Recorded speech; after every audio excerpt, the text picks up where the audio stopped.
Assalamualaikum warahmatullahi wabarakatuh. Kembali di channel Guru Matematika, channel yang siap berbagi dalam dunia pendidikan maupun yang berkaitan dalam dunia pendidikan. Kali ini saya akan berbagi tentang ukuran keruncingan dari kurva normal. Materi ini adalah salah satu materi terdapat di modul statistika pendidikan. Baik, kita mulai saja materi kita hari ini. Tonton videonya sampai selesai. Nah, ukuran keruncingan biasa juga disebut dengan kurtosis, yaitu adalah derajat kepuncakan dari suatu distribusi. Biasanya diambil relatif terhadap distribusi normal. Nah, ada 3 kriteria keruncingan atau kurtosis. Apabila mempunyai puncak relatif tinggi seperti gambar 5.4 itu disebut dengan leptokurtik. Sedangkan distribusi yang mempunyai puncak mendatar, ini pada gambar 5.5 itu disebut dengan platikurtik. Dan yang terakhir, apabila distribusi normal yang puncaknya tidak terlalu tinggi atau puncaknya tidak mendatar, dinamakan mesokurtik. Lihat gambar 5.6. Nah, baik, untuk mengetahui apakah sekumpulan data mengikuti distribusi leptokurtik, platikurtik, atau mesokurtik, hal ini dapat dilihat berdasarkan nilai koefisien kurtosisnya, yaitu dengan menggunakan persamaan K sama dengan setengah kali selisih antara kuartil ketiga dikurangi kuartil pertama, kemudian dibagi dengan persentil ke 90 dikurangi dengan persentil ke 10. Jadi hasil selisih persentil 90 dengan persentil 10. Baik. Nah, dari hasil kurtosis, koefisien kurtosis diperoleh ada 3 kriteria untuk mengetahui model distribusi dari sekumpulan data. Yang pertama, jika koefisien kurtosisnya kurang dari 0,263, maka distribusinya adalah platikurtik. Jika koefisiennya sama dengan 0,263, maka distribusinya adalah mesokurtik. Dan jika koefisien kurtosisnya lebih dari 0,263, maka distribusinya adalah leptokurtik. Baik, kita ambil satu contoh. Perhatikan berat badan bayi yang dalam tabel, yang baru lahir dalam kilogram selama seminggu tertentu di rumah sakit bersalin sehat. Di sini berat badan antara 2,5 sampai dengan 2,6. Banyaknya bayi itu ada 2. Jadi kalau ditotalkan, jumlah bayi seluruhnya adalah 28 bayi.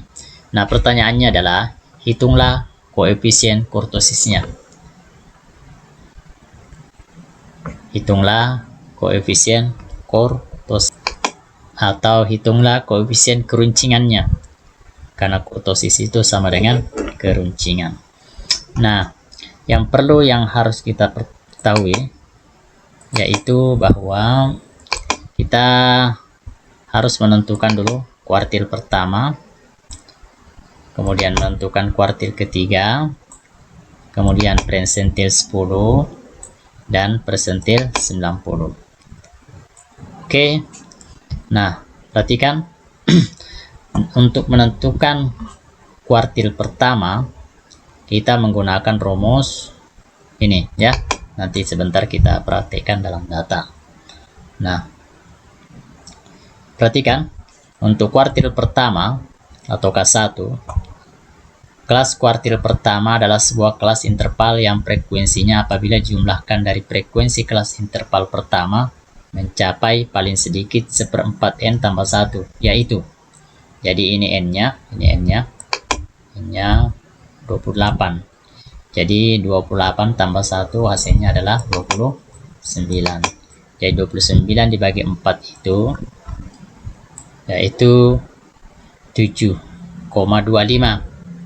Kita bulatkan menjadi 7 orang. Ya. Jadi 7 orang. Baik, sebelum kita lanjut, tabel ini kita tambahkan dulu frekuensi kumulatifnya ya. Kita tambahkan satu kolom. Ini kita gunakan huruf besar. Jadi kita pakai F. Jadi menentukan F besarnya.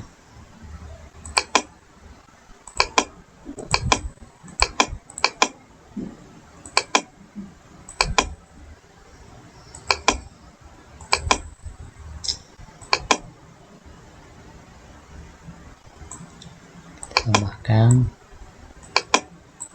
F. Jadi kita mulai dari 2, kemudian 2 tambah 3 itu 5 ya.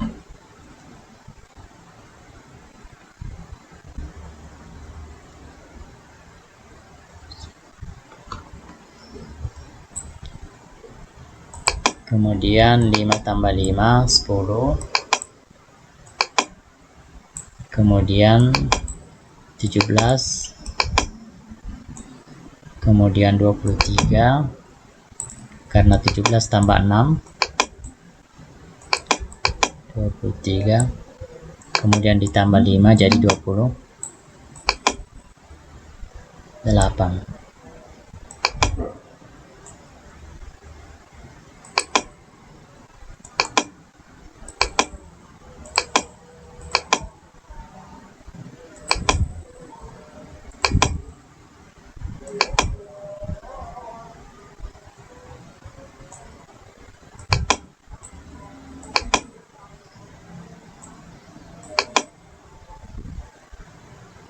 Ya, itu frekuensi kumulatifnya ya.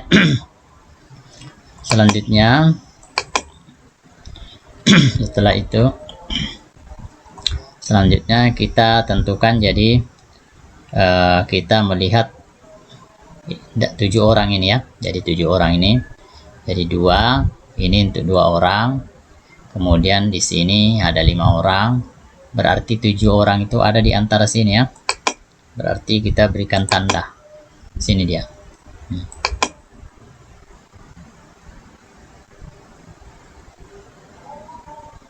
Perhatikan. Nah, disinilah letaknya K1. Letaknya K1. Kenapa letaknya K1 di kelas interval ketiga? Karena ada 7 orang. Ada 7 orang. Berarti kalau di sini ada 2 orang, di sini jumlah totalnya ada 5 orang, di sini ada 10. Berarti sini yang 7 orang masuk di dalam 10 ini. Makanya inilah yang disebut dengan kelas K1. Baik, setelah itu, nah ini ya, frekuensi kumulatifnya 10 orang. Jadi ternyata kelas kuartil ke-1 itu terletak pada kelas interval ketiga. Jumlah frekuensi kumulatifnya itu adalah 10. Baik, sehingga kita bisa menghitung besaran-besaran yang ditentukan. Yang pertama, kelas bawah, yaitu diambil yang dari 29 ya. 29 itu dikurangi dengan 0,05. Ini dikurangi dengan 0,05. Hasilnya adalah 2,85. Kemudian panjang kelas. Panjang kelas itu ini 3,1, ini yang ini dikurangi dengan 2,9. Dikurangi dengan 2,9 diambil dari sini. Ini di atas nih. Nih.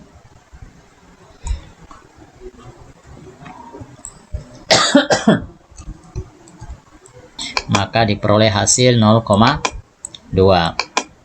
Sedangkan frekuensi kumulatif sebelum berarti ini 2 tambah 3 berarti ini. Atau boleh juga diambil langsung 5. Frekuensi kumulatif sebelum kelas K1 ini berarti ada 5. Ini 5 ya. Nah, kemudian frekuensi kumulatifnya itu diambil dari sini. Diambil dari 5. Nah, dengan demikian baru dimasukkan ke rumus ya. Nah, ini perhatikan. Ini kita sudah dapatkan tadi. Kemudian dimasukkan 0,2. 1/4 dari N itu adalah 7 kurangi 5 ya. Ini 1/4. Kemudian dihitung 2,85 0,2 dikali 2 0,2 dibagi 5 itu hasilnya 0,4 dikalikan 0,2 ya. Berarti 2,85 ditambah 0,08 sama dengan 2,93. Inilah nilai K1. Ya, selanjutnya kita akan menghitung K3.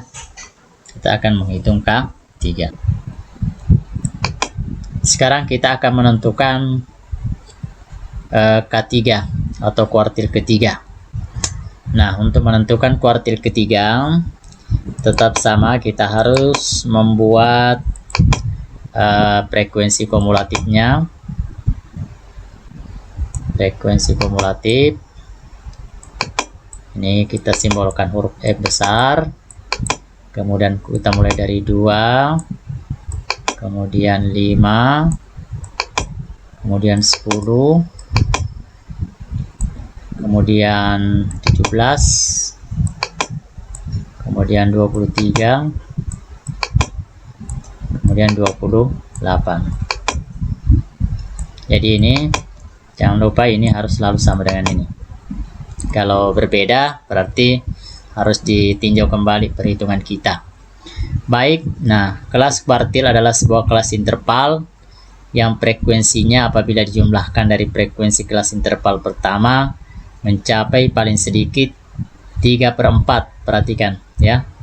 Untuk K3 kita gunakan 3/4 ya, karena tadi rumusnya adalah, jadi untuk K3 itu data ke, nah ini kita bisa tulis data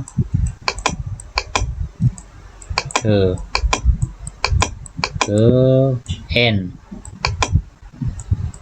per 4 dalam kurung N ditambah 1. Karena yang ditanya adalah K3, ini perhatikan K3, berarti N-nya diganti dengan 3. Jadi menjadi 3/4. Jadi bukan, maaf, kita ganti bukan N di situ, tapi di sini I ya. Maaf, sini I. Jadi kita ganti di sini I. Ya. Oke, jadi itu 3. Kemudian 3/4 kali 28 ya. Jadi ini 28 bagi 4 jadi 7. 3 kali 7 21 orang. Kita lihat bahwa ternyata kelas kuartil ketiga itu terletak pada kelas interval kelima. Kenapa? Perhatikan. Ini kan 17. 17 berarti di sini dia. Karena 23 itu 23 ini kita masuk ya. Ternyata jumlah frekuensinya 2 ditambah 3 tambah 5 tambah 7 tambah 6, berarti jumlahnya adalah 23 orang. Sehingga kita bisa menghitung besaran-besaran yang diperlukan dalam rumus kuartil ketiga ya. Jadi kenapa kita ambil ini adalah kelas K3, ini K3 ya, ini adalah kelas K3 karena kelas kuartil ketiga itu terletak pada kelas interval kelima karena jumlah frekuensinya adalah 23. Oke, baik. Sekarang untuk menentukan tepi bawah kelasnya, ini 3,3 ini dikurangi dengan 0,05. Ini sudah tetapan. Ini adalah tingkat ketelitian, ya, taraf ketelitian. Itu hasilnya 3,25. Berarti ini sudah kita dapat nilainya. Sedangkan P-nya itu kita kurangi 3,3 ya. Ini untuk mendapatkan P-nya 3,3 kurangi 3,1, maka diperoleh hasilnya 0,2 ya. Ini 0,2, berarti P-nya sudah dapat. Kemudian jadi nilai P-nya sudah dapat. Ini jumlah N-nya, ini N-nya, ini adalah 28, ini N-nya 28. Kemudian frekuensi kumulatifnya itu adalah frekuensi kumulatif sebelum. Berarti frekuensi kumulatif itu ini diambil dari ini ya. Jadi 17 ini yang diambil sebelum K3. Frekuensi kumulatif sebelum frekuensi kumulatif K3 ya. Jadi sebelumnya. Jadi ini K3 berarti diambil 17. Nih, ya. Frekuensi kumulatif. Dan kita masukkan nilai-nilainya dan frekuensi kumulatif frekuensi K3. Jadi sedangkan ini nilai ini adalah diambil frekuensi K3 ini ya. Ini berarti 6. Ini 6 ya. Nah, dengan demikian kita dapat hasil akhir seperti ini. Jadi 3,25 dari kali 0,2 kemudian 21 kurangi 7. Kenapa 21? Karena 3 kali 28 kali bagi 4 hasilnya 21. Nah ya, kemudian kita bisa ilustrasikan di sini ya. Di sini 2, kita buat di sini 5, di sini 10, di sini 17, di sini 23. Kita tandai dulu. Ya. Berarti 17 itu frekuensi dari sini. Diambilnya 17-nya. Ini 17 sudah per 6. Ya. Diambil dari sini. Frekuensi yang memuat K3. Ini yang disebut dengan kuartil ke-3. Maka diperoleh hasil akhir adalah 3,38. Jadi K3 sudah didapat, hasilnya adalah 3,38. Sekarang kita akan menentukan persentil 10. Ini P10. Oke. Kemudian perhatikan untuk persentil ke-10 kita gunakan ini ya. Jadi ini sebenarnya kalau kita ingin mengetahui letak P, jadi ini PI itu sama dengan I per 100 ya. I per 100 dalam kurung banyaknya data ditambah 1 ya.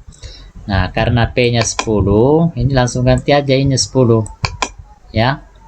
Kemudian kita ganti ini 28 ditambah 1 menjadi 29. Berarti data ke 2,9. Ini. Berarti kelas persentil ke-10 terletak pada kelas interval kedua. Jadi kita tentukan frekuensi kumulatifnya lagi dulu. Jadi Ini 2, kemudian 5, 5 tambah 5 10, 10 tambah 7 17, 17 tambah 6 23, 23 tambah 5 28 ya.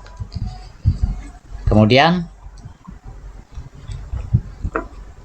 kita lihat, berarti datanya itu berada di interval kedua ya.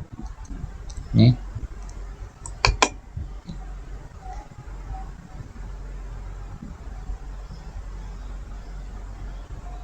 Nah, kenapa?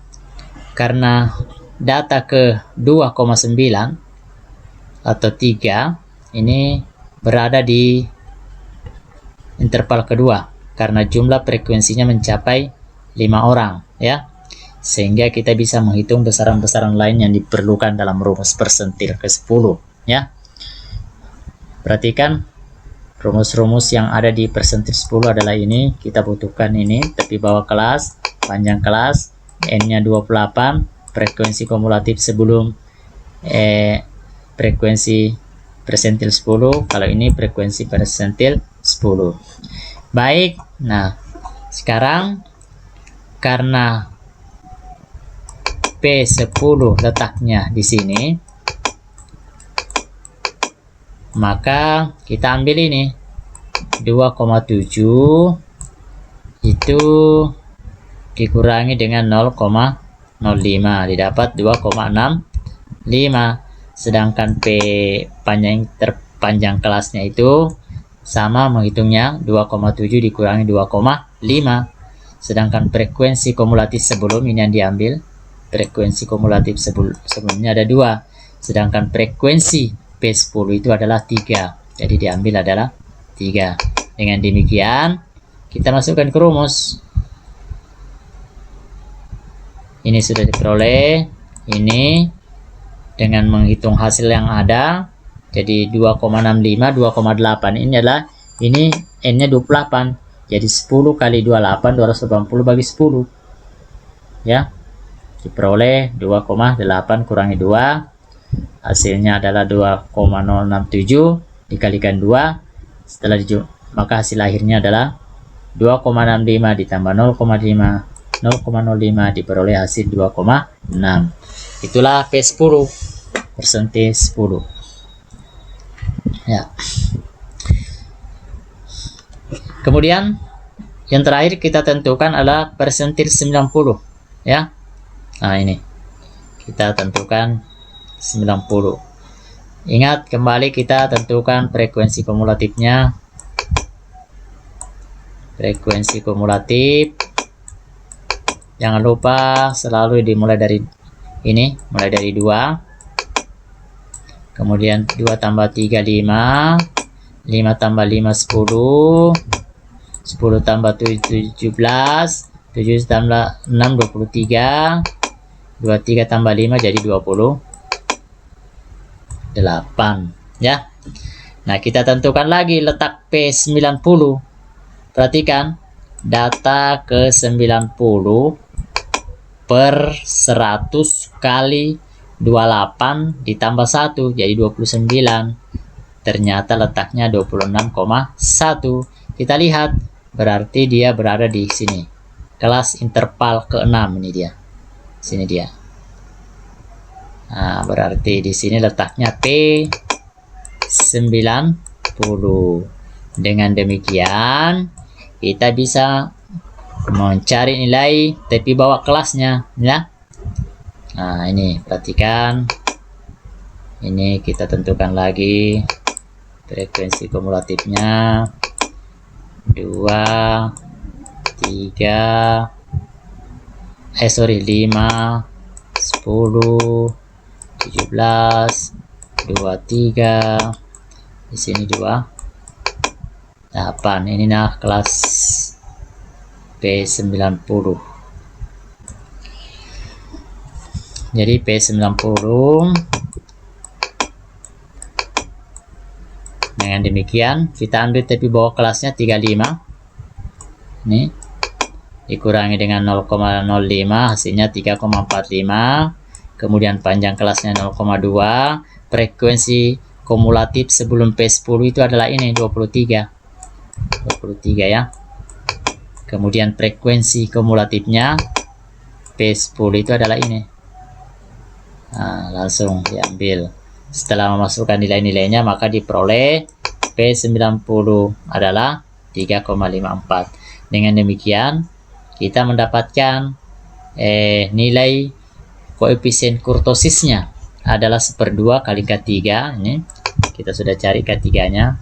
Kemudian ini K1 per 3,54 dikurangi 2,6 diperoleh 0,025 dibagi 0,85 adalah 0,265. Dengan demikian berarti karena nilainya adalah 0,265 berarti lebih dari ini, maka koefisien kurtosisnya lebih dari 0,263, maka distribusinya adalah leptokurtik.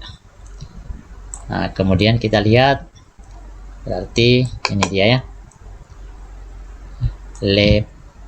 leptokurtik. Nah, baik, demikianlah cara menentukan ukuran keruncingan dari kurva normal. Semoga video ini bermanfaat.